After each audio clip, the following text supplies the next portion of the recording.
Labas vakaras. Šiandien su jumis TV pagalba. Pirmoji mūsų istorija yra apie vyrą, kuris nepasitikė savo žmoną. Taigi pasižiūrėkime, kaip sekės TV pagalbai išspręsti šią ilgan painę istoriją. Gavome pranešimą iš Dubingių, iš pasimetusio vyro, kuris teigia, kad jo žmona susilaukė vaiko ne nuo jo. Mes ruošimės tą patikrinti. Eime. Eime. Tai gal trumpai galėtumėt pasakyti, kokia čia situacija yra?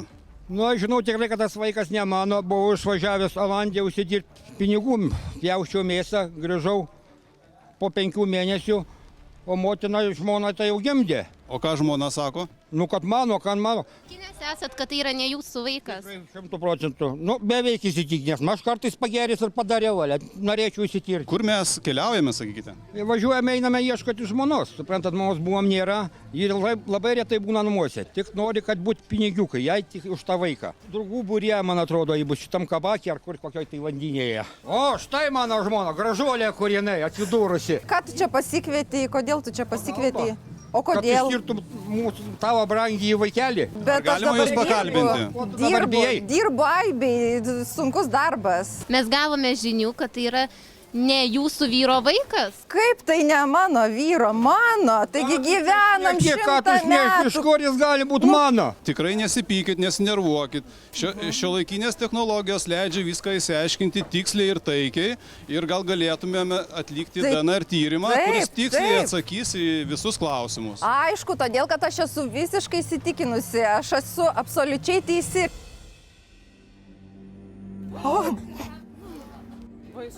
Nu, čia mano vyras, va, nesuprantu. Kaip čia dabar yra? Tai kaip tu taip drįsti, aš nesuprantu, kaip tu taip gali, va, pasiklaus Konutės, Petrutės, Jozutės, tu paklaus. Mūsų gal į lovą nestovėjo, ką jie gali žinoti? Visą laiką dirbu, visą laiką aš dirbu. Nepasakok, tu man nesąmonė, gerai? Padarom tą tyrimą dėl šventos ramybės, viskas bus gerai,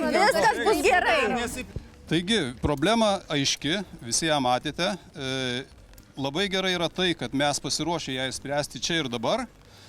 Mes kaip tik pasiruošę ir pasiėmė su savimi DNR tyrimų mėginukų ir DNR tyrimą atliksim čia ir dabar ir situacija bus išsiaiškinta. Taigi pradedame mūsų DNR tyrimą ir mes patikrinsime visus čia esančius dalyvius ir išsiaiškinsime tiesą. Pradedame. Gal galėtumėte iškišti liežuvį? Prašau, gerai, sekantis. Taip, toliau. Taip, ir jūs paskutinis. Labai gerai.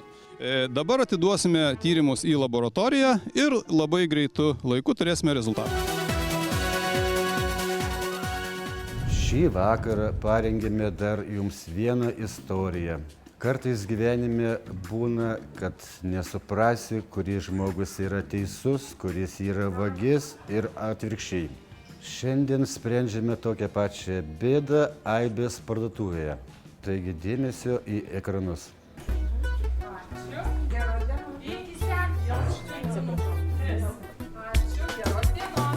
Atsiprašau, mano vaikai nevalgia. Labą dieną, man kefyrų. Kiek norėsi? 1, 2, 3. 3.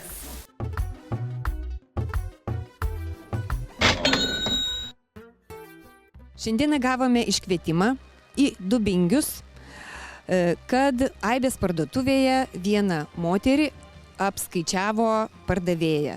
Todėl vykstame į parduotuvę išsiaiškinti realios situacijos. Vagilka, melagė, pardavėja. Nu, melagė tu. Palaukit, ponė. Ką?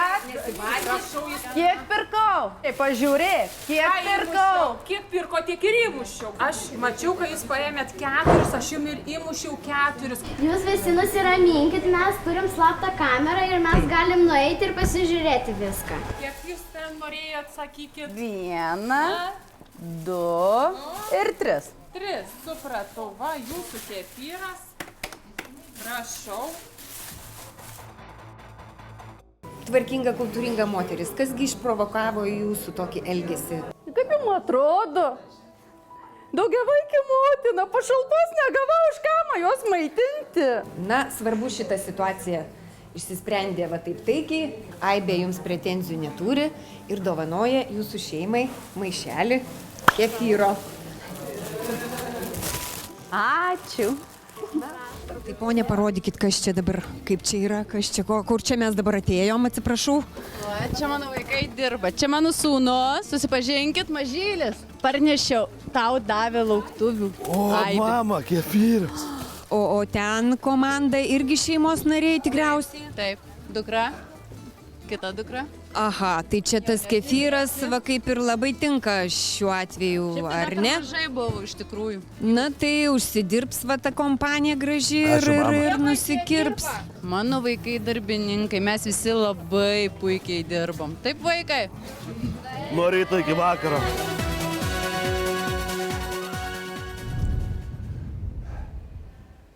Nors miegas yra labai svarbus mūsų gyvenime, bet pasistengime to nedaryti viešoje erdvėje.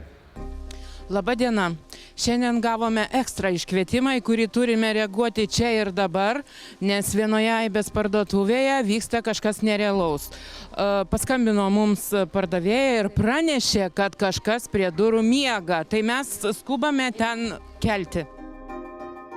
Mūsų išsikvietė labai išsigandusi pardavėja, kad kažkas neleidžia jai ramiai dirbti. Manau, jau problemą mes radom. Ateinu į parduotuvę, žiūriu, kažkoks vyriškis miega, net baisu užeit, žinokit. O jūs bandėt jį žadinti ar kalbėti? Jau, bet jis net nereaguoja, va, guli savo. Tik jūs nesijaudinkit, mes su kolegė pabandysim jį pažadinti. Jaunuoli, kylam. Pirmyn, ar gyvas? Šį vakarą parengėme dar jums vieną istoriją. Kartais gyvenime būna, kad nesuprasi, kuris žmogus yra teisus, kuris yra vagis ir atvirkščiai. Šiandien sprendžiame tokią pačią bėdą Aibės parduotuvėje.